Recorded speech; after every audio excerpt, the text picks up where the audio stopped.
एक किसान की कहानी। एक किसान था जिसके दो बेटे थे।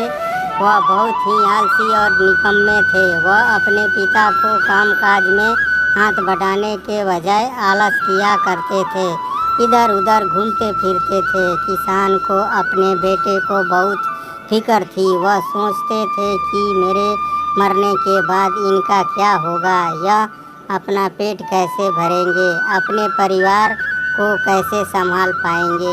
एक दिन किसान की हालत बहुत ही गंभीर थी। कहने का मतलब किसान मरने की हालत में था। तभी किसान ने अपने दोनों बेटों को बुलाकर उनसे कहा कि हमारे खेत में एक खजाना गड़ा हुआ है, लेकिन वह किस जगह है उसकी जानकारी मुझे भी नहीं है, लेकिन खोदने के बाद तुम्हें वे खजाना मिल। इतना कहकर किसान भगवान को प्यारा हो गया।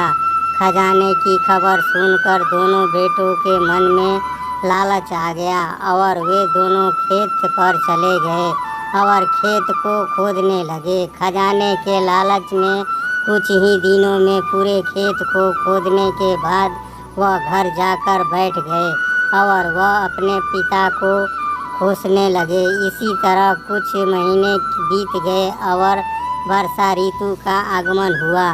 किसान के बेटे के पास पेट भरने के लिए सिर्फ एक ही जरिया था, वह है खेती। तब बाकी किसानों की तरह किसान के बेटों ने खेत में बीज बोने शुरू कर दिए। वर्षा का पानी पाकर वह बीज अंकुरित हुए और देखते ही देखते खेत लहराने लगे।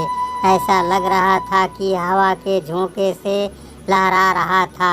यह देखकर किसान के बेटे बहुत खुश हो गए।